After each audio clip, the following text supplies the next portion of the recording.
자, 여러분, 그 씨앗은 굉장히 작아요. 제 아들도 보니까 체험학습인지 모르겠지만 집에다가 이 씨앗을 컵에다가 담아 놓았는데요. 열매를 거두기 위해서는 제일 먼저 우리는 이 씨앗을 뿌려야 합니다. 아주 울창한 숲도 멋진 어떤 화초나 또는 나무나, 또 우리 교회 안에는 포도 농사부터 해서 복숭아 농사를 짓는 분들이 계시죠. 그 모든 출발은 씨앗부터 시작됩니다. 근데 우리는 이 씨앗을 굉장히 무시해요. 우리 기도는 씨앗이에요. 이 신자의 기도는 씨앗과 같아서 이 뿌리는 거죠. 그러니 씨앗을 뿌리는 곳에 역사가 일어나고요, 씨앗을 뿌리는 그곳에 화초와 꽃과 열매가 맺히는 법입니다. 그래서 성경 속에서는 하나님이 이루시는 그 모든 그 법칙 안에는 바로 심어야 하는데, 그 모든 역사와 구원의 일들이 일어나기 전에 하나님께서는 그 선행되는 것이 바로 기도예요. 여러분, 오늘 이 시간 여러분만의 생명의 씨앗을 심고 풍성한 열매를 거두는 그런 은혜의 시간 되기를 주 이름으로 축원합니다. 자, 요한계시록 12장 1절부터 2절까지 어떤 그림을 봤습니까? 큰 이적을 봤는데 바로 그 생각하는 이 이적이 뭐예요? 하나의 우리가 생각하는 기적이 아니라 표지판, 즉 성도가 가야 할 궁극적인 목적지, 그리고 가리키는 어떤 하나의 방향판이라고 그랬죠. 자, 그래서 여자와 그리고 아이를 보았습니다. 이제 다른 이적이 오늘 보게 되는데요, 이제 3절로부터 시작돼요. 자, 남자 아이는 바로 예수 그리스도, 여자는 바로 교회라는 것을 지난주에 살펴보았고요. 자, 그러면 이제 다른 이적이 보이는데 3절 한번 볼까요? 3절에 하늘에 또 다른 이적이 보이니 보라, 한 큰 붉은 용이 있어 머리가 7이요 뿔이 10이라. 그 여러 머리에 7 왕관이 있는데, 자, 보니까 왠지 음산한 그런 느낌을 풍깁니다. 자, 뭐가 등장하죠? 큰 붉은 용. 여러분, 성경을 보시고 이렇게 확인을 하셔야 됩니다. 자, 머리에 뭐가 있어요? 그리고 또 뭐가 있습니까? 머리가 열이고 그 머리 7에 뭘 썼어요? 왕관을 썼습니다. 자, 우리가 1절부터 6절까지 한번 그림을 그려보면 한 여인이 아주 만삭이 되어서 아이를 낳으려고 해요. 그런데 그 용이 뭘 합니까? 낳은 아이, 해산하지 못하도록 방해를 하고 그 낳은 아이를 삼키려고 합니다. 자, 그런데 이 여인이 그 남자 아이가 용에게 삼킨 바 되지 않고 하늘 보좌 앞으로 데리고 올라가는 이 장면이 12장 전체의 장면이에요. 자, 그러면 성경에도 용이 등장하네요. 자, 우리가 어릴 적 만화 영화에 보면 용은 어떤 그림이에요? 막 무시무시하게 생겼고 날개가 달려서 날아다니기도 하고 입에는 마치 화염 방사기가 있는 것처럼 불이 쫙쫙 뿜어져 나옵니다. 그리고 멋진 기사가 나타나서 창으로 꼭 찔러 죽이면 예쁜 공주와 결혼하는 그런 어떤 이야기가 우리 머릿속에 딱 떠올라요. 그런데 오늘 여기 나오는 용은 그런 그림은 아니에요. 용에 대한 해석이 참 다양하고 별의별 이야기들을 해요. 우리가 성경을 찾아서 그 구절을 해석해 보는 게 좋죠. 자, 먼저 시편 74편 12절에서 14절 말씀을 보게 되면 이렇게 되어 있어요. 자, 보면 하나님은 예로부터 나의 왕이신데 사람에게 구원을 베푸셨다. 주께서 주의 능력으로 바다를 나뉘시고 물 가운데 용들의 머리를 깨트리셨으며, 14절 보니까 리워 야단의 머리를 부수시고 라고 되어 있어요. 하나님이 용들의 머리, 그리고 그 문맥을 잘 보면 이 용은 리워 야단이다 이렇게 표현되어 있어요. 그리고 성경 각지를 보면 또 악어라는 표현도 있습니다. 그리고 이사야 27장 1절에도 칼로 날랜 뱀 리워 야단, 아주 빠르다는 의미입니다. 꼬불꼬불한 뱀 리워 야단, 또 바닥에 있는 용. 그러니까 오늘 이 뱀은 성경에서 말하는 우리가 알고 있는 특별한 파충류를 말하는 게 아니라 어떤 그 속성을 이야기하고 싶은 거예요. 큰 뱀, 바다에 있는 용, 리워 야단, 악어. 자, 이런 것들이 이 어떤 그림을 그려내고 어떤 속성을 가지고 있는가, 이 한마디로 이제 에스겔서에 명확하게 표현합니다. 29장 3절에 보면, 자, 너는 말하여 이르기를 주 여호와께서 이같이 말씀하시되 애굽의 바로 왕이여 내가 너를 대적하느라 너는 자기의 강들 가운데 누운 큰 악어라. 자, 그러니까 이 애굽의 바로 왕을 악어라고 표현해요. 그러니 붉은 용은 바로 바벨론의 느부갓네살 왕 또는 뱀 또는 악어는 애굽의 바로 왕. 자, 이런 식으로 역사적으로 어떤 인물들입니까? 바로 하나님의 교회, 하나님 백성의 공동체를 핍박하고 억압하는 그 세력, 하나님 나라를 대적하는 세력, 하나님을 의도적으로 고의적으로 거부하는 그 세력을 뭐예요? 뱀, 용, 리워야단, 악어, 하마 이런 식으로 표현을 해요. 자, 요한계시록 안에도 이미 사실은 정답을 말해 놓았어요. 자, 12장 9절을 볼까요? 성경 보십시오. 자, 큰 용이 내쫓기니 뭡니까? 옛뱀 곧 마귀라고도 하고 사탄이라고도 하며 온 천하를 꿰는 자라. 그가 땅으로 내쫓기니 그의 사자들도 그와 함께 내쫓기느니라.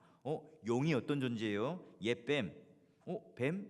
예전에 아담과 하와가 선악을 알게 하는 나무를 먹고 쫓겨나게 된 그 뱀.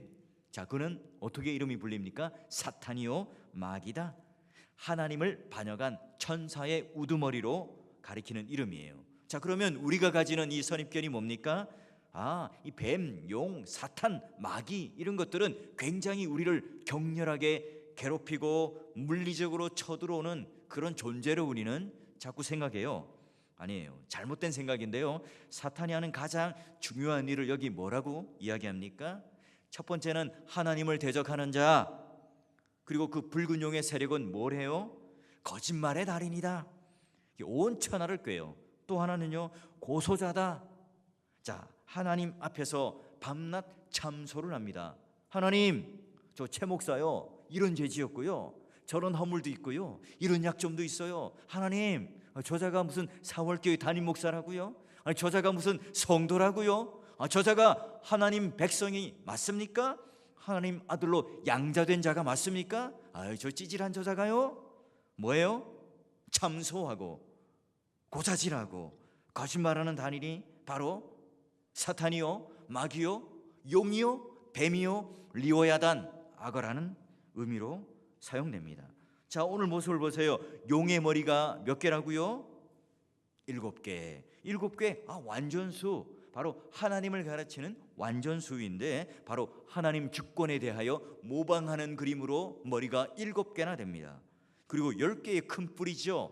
능력과 권세와 힘과 권력을 가진 그 뿔이 어마어마합니다. 자, 그러니 이 붉은 용의 세력은요, 모방의 천재처럼 머리에 왕관을 쓰고 그리고 7머리를 다 가지고 만유의 주가 되시는 예수 그리스도를 흉내내요. 짝퉁 모방을 하고 있는 겁니다. 그러니 여러분, 이 요한계시록에 나오는 12장 1절과 2절에 나오는 여자도 보니까 12별이 달린 뭘 썼어요? 관을 썼죠. 관. 그리고 요한계시록 19장도 한번 확인해 보면 11절 12절에도 그리스도도 관을 써요. 자, 12절만 보면 그 눈은 불꽃 같고 그 머리에는 많은 관들이 있고 또 이름 쓴 것 하나가 있으니 자기밖에 아는 자가 없고. 자, 사랑하는 동역자 여러분, 자, 여자도 머리에 관을 썼고 예수 그리스도도 머리에 관을 썼고 여기 보는 붉은 용도 머리에 관을 썼어요. 다 비슷해 보여요. 관하면 다 똑같은 것 같습니다. 그러나 이 원문을 보면 그 관의 내용 그 자체가 완전히 달라요. 그리스도나 그리고 지금 여자가 쓴 이 관은요, 최종 승리자에게 주는 면류관, 승리의 면류관이에요. 그러니 내가 모든 것들을 다 눌러 이기고 최종적으로 완성한 그 관이 뭐예요? 바로 여기 첫 번째 그리스도나 여자가 쓴 진짜 관이에요. 그런데 붉은 용이 쓴 관은 뭐예요? 저기 4월 초등학교 가서 문방구로 가서 딱 산 가짜 왕관이에요. 그러니 자기가 만든 권력, 찬탈한 권위, 이 정통성이 부여되지 않은 그런 면류관을 쓰고 있습니다. 자, 사랑하는 동역자 여러분, 오늘날 이 성도들을 어렵게 하고 힘들게 하고 억압과 고난의 현장 가운데 몰아넣을 때 어떻게 하죠? 여러분, 사탄이 이런 뻔한 전쟁으로 싸움으로 걸어옵니까? 위장을 하고 변장을 하고 찾아와서 우리들을 넘어뜨려요. 진짜 막 무시무시한 얼굴을 가지고 힘을 가지고 대적하는 것은 가장 하수들이나 하는 그런 수법이에요. 비슷하게 예수 그리스도처럼 왕관을 쓰고 나타납니다. 무언가 큰 걸 할 수 있을 것 같은, 그리고 뭔가 능력을 보여주어서 예수 그리스도와 같은 그런 이미지와 모습으로 보여주기를 원하는 겁니다. 그러니 여러분, 목사라고 하는 이 또는 이 자리에서 뭐예요? 얼마나 말씀을 드러내어서 하나님을 증거하고 하나님을 보여주는 것에 우리의 관심 있는 것이 아니라 내 능력을 드러내고 내 왕관을 드러내고 내 모든 실력을 드러내어서 마치 나도 예수 그리스도의 능력을 가진 것처럼 사람들 앞에 권위를 나타내고 싶다. 뭐예요? 그 내가 면류관을 쓰게 되는 거예요. 자, 여러분, 이 비슷한 복음들, 오늘날 이 기독교의 가장 큰 문제점이 뭡니까? 유사 복음들, 그리고 이단 교주들이 왕관을 쓰고 딱 나타나서 그리스도의 흉내를 내는 것과 같아요. 자, 이단들도 전부 다 하나님 말씀을 이용하죠. 사실 통일교, 남녀 호랑개교, 기타 모슬림 이런 것들은요, 자기만의 교리를 가지고 나 이단이에요 이마에 딱 붙이고 그리고 편말을 들고 나타나기 때문에 큰 문제가 되지 않습니다. 그러나 여러분, 신천지, 구원파 또는 그런 요 근래의 그런 사도적이었던 신비주의적인 능력을 가지고 이야기하는 그런 신앙들, 여러분, 이런 유사한 복음들이 다 하나님 말씀을 가지고 장난을 쳐요. 그 그릇되게 믿는 이단들, 마치 비슷하게 쓴 이 왕관을 쓰고 와서 오늘 우리들을 넘어뜨려요. 집사님, 우리 1대1로 한번 성경 공부를 할까요? 저기 목사님들은요, 성경을 잘 몰라요. 저기 집사님들 구역장 가면 성경 시원하게 가르쳐 주던가요? 에이, 저랑 함께 1대1로 성경 공부를 해요. 그리고 어려운 일이 있을 때 도와주죠. 우리는 그런 뻔한 대적들 앞에 나도 모르게 넘어가고 또한 그것을 분별하지 못해요. 여기 어떤 짓을 하는가 한번 볼까요? 4절 볼까요? 자, 4절 한번 봅시다. 함께 읽습니다. 4절은 시작. 그 꼬리가 3분의 1을 끌어다가 땅에 던지더라. 삼키고자 하더니 아이고, 이 붉은 용이 얼마나 큰 힘을 가졌는지 꼬리를 가지고 그 별의 3분의 1을 휙 끌어다가 휙휙 돌려서 땅에다 촥 던져버려요. 이 별이 뭐예요? 그때 하나님의 자손들이죠. 구약에 별과 같이 많게 하리라, 기억나시죠? 자, 이 용의 정체를 가진 이 존재들이 항상 시비를 거는 그런 대상이 뭐예요? 세상에 안 믿는 사람들이 아니에요. 지금도 오늘 불금이다 가서 맥주집이나 소주집에 가서 한 잔 걸치면서 있는 분들, 나이트클럽이나 또는 그런 데 가서 놀고 계신 분들, 그런 사람 마귀가 건드리겠습니까? 내버려 둡니다. 뭐예요? 바로 하나님의 자손들. 그냥 내버려둬도 괜찮은 지옥 갈 사람들에 대해서 사탄은 더 이상 힘을 쓰지 않습니다. 이단들은 집집마다 이 교패가 붙은 집들을 그 타겟을 삼죠. 그 예수를 믿는데 좀 어정쩡하게 믿는 사람들, 이 교회에서 약간 상처를 받고 마음에 힘든 그런 요소가 있는 사람들을 딱 찾아가요. 낚아채죠. 그들 말로 추수를 합니다. 여러분, 이 추수꾼들이 우리 주위에 얼마나 많은지 몰라요. 여러분, 혹시 우리 주위에 그런 분이 있다면 빨리 건져와야 되겠죠. 여러분, 그런 사람들과 어설픈 그 성경 지식으로 맞짱을 뜨고 맞대응한다고요? 안 돼요. 왜 안 되죠? 그들은요, 딱 성경 구절 몇 구절 딱 떼어다가 달달달 외워서 그걸 가지고 계속 밀어붙입니다. 이미 맞춰진 이야기 속에 내가 마치 진짜 전문가가 된 것처럼 이야기를 해요. 그런데 여러분, 구원론, 창조론, 성경론, 교회론 이런 걸 가지고 치밀하게 물어보면 대답을 못합니다, 그들이. 여러분, 그런데 그들의 성경 지식이 가짜라는 게 금방 드러나지만 우리 일반 성도들이 말씀을 가지고 그 정도로 무장하기 쉽지 않죠. 또 그럴 이유도 사실은 없어요. 그들이 외우는 달달달 외우는 그런 찢어진 어떤 하나의 그런 조각을 모아놓은 그것들은 논리적으로도 교리적으로도 맞지도 않는 거예요. 우리가 괜히 단편적으로 하는 그 성경 지식을 가지고 그 사람들이 구사하는 그 완벽한 시나리오를 가지고 내가 논박해 보겠다, 상대해 보겠다. 이미 기초부터 다른데요. 근본적인 생각부터 달라요. 그리고 그들은 교주가 인간인데 머리를 쓰고 왕관으로 나타난 존재가 붉은 용이에요. 우리는 예수 그리스도가 왕이죠. 섬기는 대상부터가 완전히 다른데 어떻게 대화가 되겠습니까? 자, 그러기에 오늘 그들의 문제는 보면 예수를 믿는 자 또는 예수에 대해서 어설프게 아는 자들이 바로 용이 노리고 있는 그 꼬리로 유혹해 하고 넘어뜨리게 한다는 거예요. 자, 보세요. 그리고 계속 보면 용이 어떤 일을 합니까? 이제 용이 여자의 해산을 방해를 해요. 해산할 아이가 누구라고 그랬죠? 바로 예수 그리스도. 여러분, 이 아이가 태어나면, 메시아가 태어나면 용은 어떻게 됩니까? 게임 끝이죠. 뭐 끝이잖아요. 예수님께서 이 땅의 모든 사탄 그런 마귀를 다 밟아 이겨 승리하신 분이잖아요. 십자가를 통해서 모든 것들을 다 사망 권세를 깨치신 분이잖아요.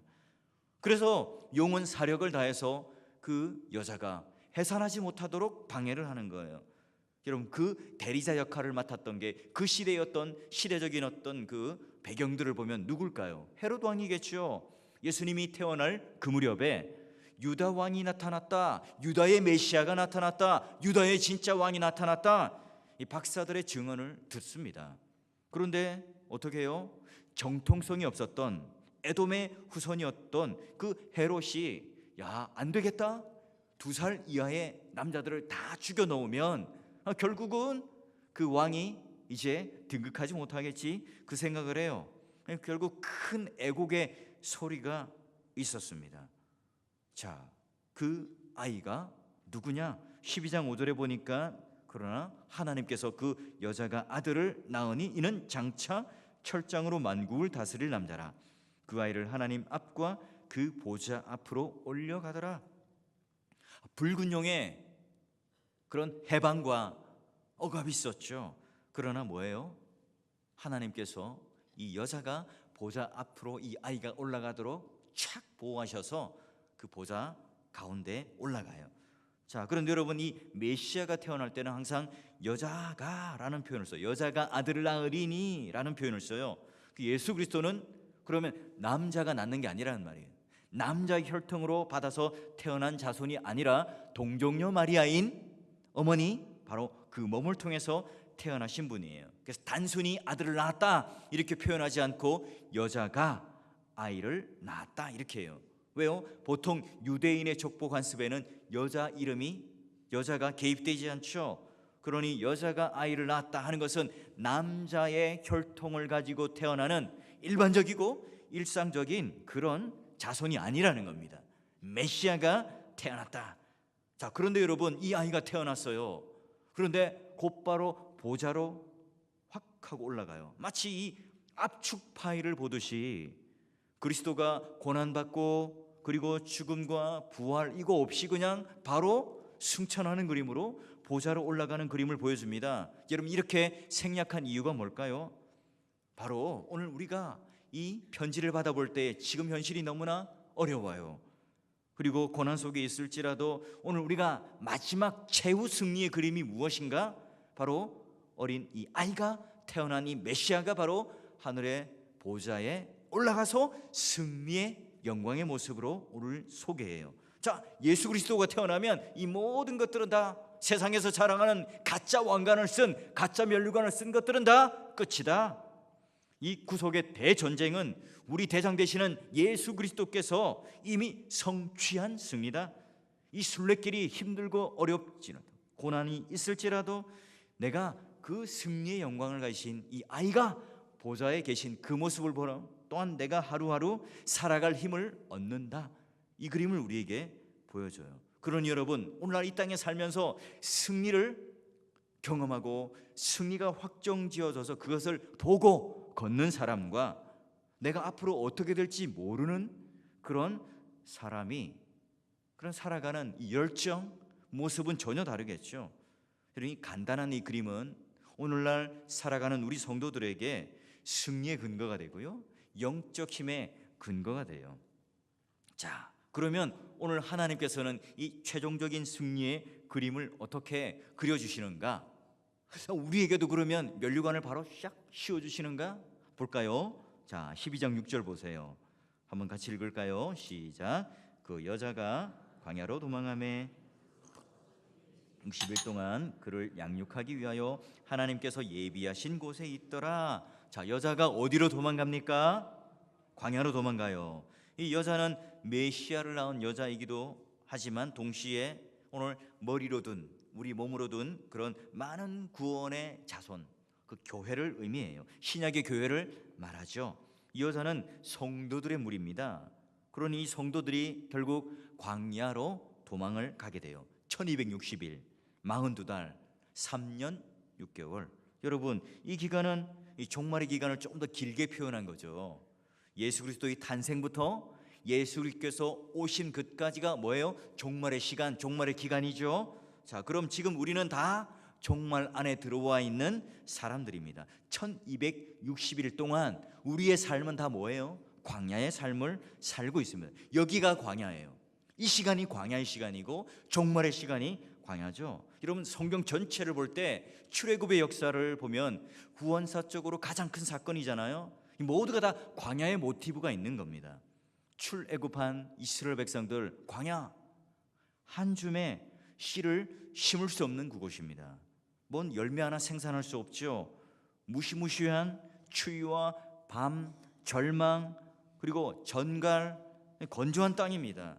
인간 스스로는 아무것도 만들어낼 수 없는 절망의 땅이죠. 그러나 여러분, 아무것도 없는 그 땅에, 아무것도 기대하고 소망할 수 없는 그 땅에 광야의 깊은 그런 역설적 영성이 감춰져 있어요.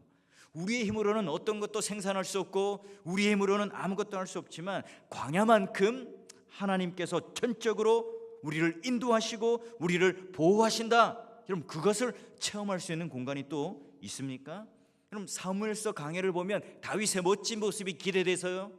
강해 설교를 해보니까 다윗이 계속 도망가요. 도망가는 이야기만 계속 사무엘 상 끝자락에 계속 이어집니다. 이 뭐가 매력적입니까? 여러분, 오늘도 이 광야를 걷는 사람들이 있어요. 내가 어떤 것을 스스로 만들 수도 없고 뭔가 기대했지만 의지할 수 없는 이 벌판에 버려진 인생처럼 우리는 여겨질 때가 있습니다. 여러분, 그때 우리는 누구의 힘으로 살아야 하나? 누구를 의지해야 되나? 어떤 지혜를 붙들고 살아야 하는가? 이게 바로 광야 생활 안에 하나님을 의지하는 역설이 감춰져 있는 거죠. 여러분, 담임 목사라는 이 자리가 여러분 얼마나 혹독한 광야의 자리인 줄 아세요? 여러분, 장로가 되고 권사가 된다? 얼마나 여러분 혹독한 광야의 자리인지 아십니까? 겉만 번지를 해요. 여러분, 그만큼 여러분 신앙의 본을 보이지 못한다면 사람들로부터 영적인 권위를 인정받지 못합니다. 담임 목사님이 뭐라 하지 않는다고 성도들이 그렇게 평가하는데요. 성도들은 그래도 저분은 그래도 나보다 더 예배, 기도, 헌신 나아야지, 그래야지.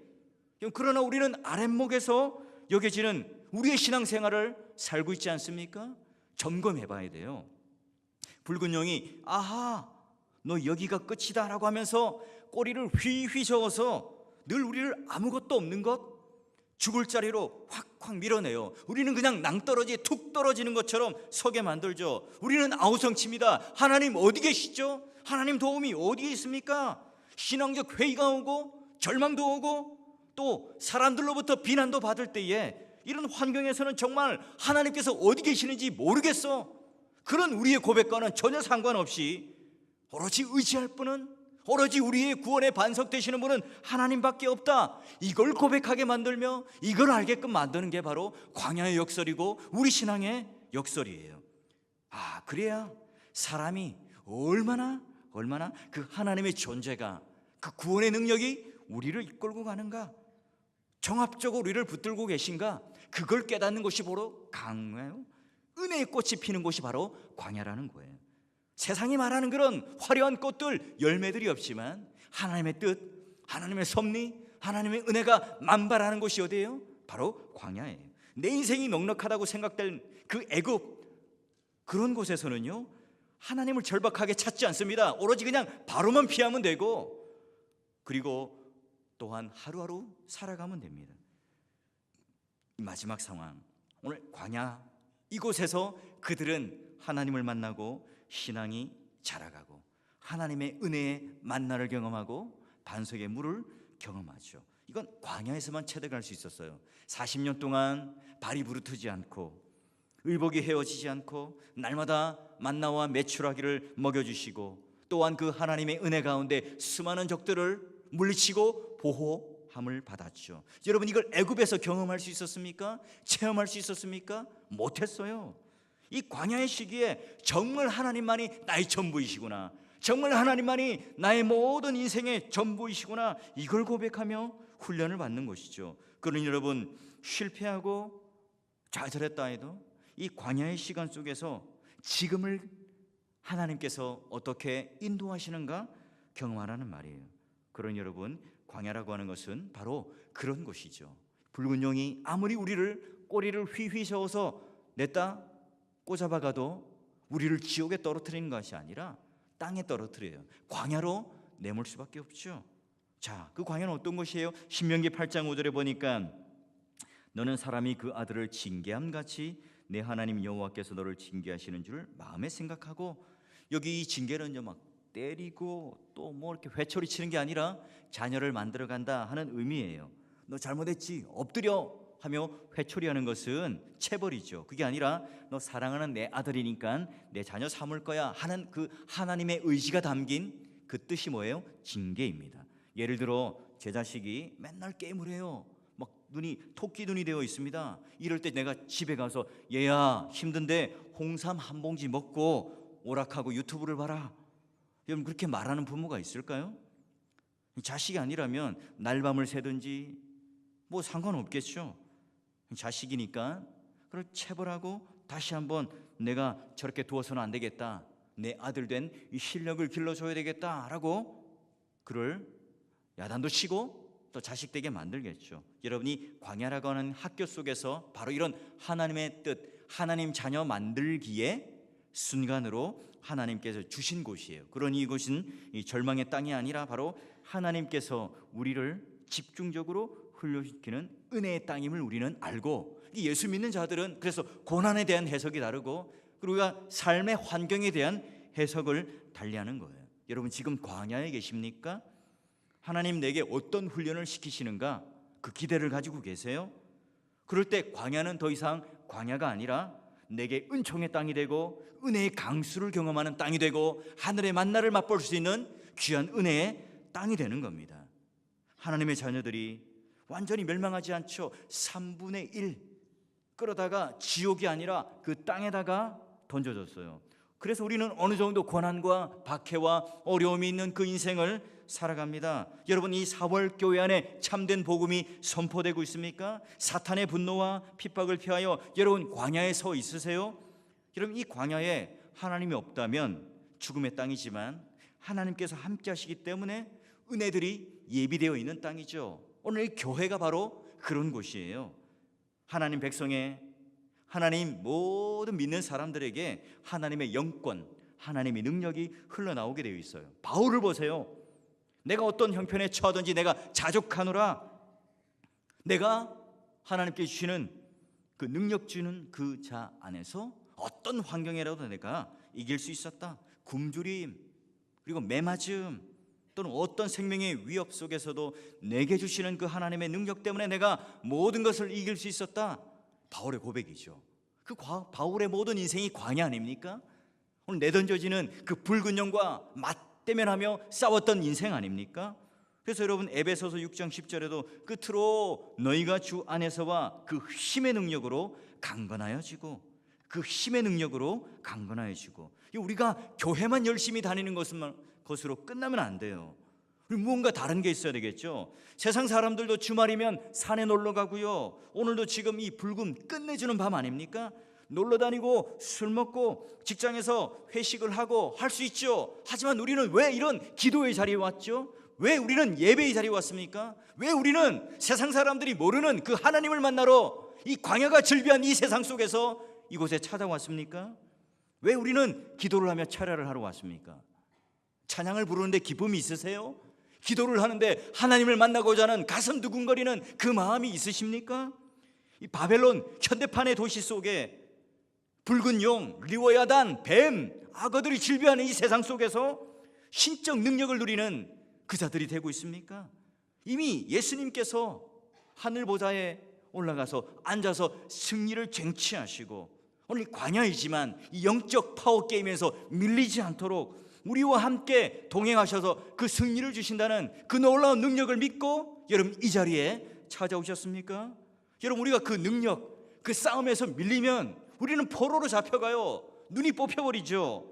여러분 하늘의 능력을 무장하고 특별히 이 거룩한 정체성으로 구별되어서 하나님을 의지하고 하나님께 죽도록 기도하는 그 인생으로 우리를 이 자리에 초청하여 주셨는데 왜 우리는 그런 능력의 무기를 경험하지 못하고 누리지 못하고 그 영적 능력으로 세상에 오는 그 모든 이김을, 승리를 경험하지 못하는 겁니까? 여러분 부탁드립니다. 기도의 자리에, 예배의 자리에 오셔서 오늘 우리의 능력이 회복되어서 하나님의 영광을 드러내는, 그래서 세상 가운데 뚜렷하게 구분되기를 바라요. 그래서 여러분들을 통해서, 우리 동역자들을 통해서 하나님 영광이 드러나서 오늘 내가 그저 목사라는 이 직임을 가지고 말씀 전하고 전도하고 그런 것으로 그냥 우리의 헌신을 표시하는 것이 아니라 머리부터 발끝까지 성령의 능력으로 충만하여서 이 붉은 용이 꼬리를 흔들며 이 땅을 헤집고 다닐 때에 나 비록 지금 광야에 내던진 인생이지만 하늘에 분명한 그 그림, 이 아이가 바로 이 보좌로 올라가서 그 승리를 우리들에게 보여주시며 착 이 그림으로 붙들고 오늘로 내가 성령의 능력으로 충만하여 이 세상에 지지 않고 이기고 나가리라. 여러분 그런 마음의 결단을 가지고 하나님 앞에 정말 세상 사람들 앞에 거룩한 충격을 주셔서 이 사도 요한만이 이런 신비한 그림을 보고 이적을 보고 마음의 위안을 받고 힘을 얻고 살아가는 것이 아니라 오늘을 살아가는 우리들에게도 마치 로마, 마치 바벨론과 같은 이 세상 앞에 여러분 밀리지 마시고 영적인 능력을 가지고 오히려 세상을 밀어내고 모든 사람들에게 예수를 믿는 그 능력이 무엇인지, 교회가 가지고 있는 이 아이를 해산한 그 메시아를 소유하고 있는 교회가 어떤 능력이 있는 곳인지를 여러분의 삶을 통해서, 여러분의 언어를 통해서, 여러분의 삶의 지경에 보여줄 수 있기를, 승리할 수 있기를 주의 이름으로 축원합니다.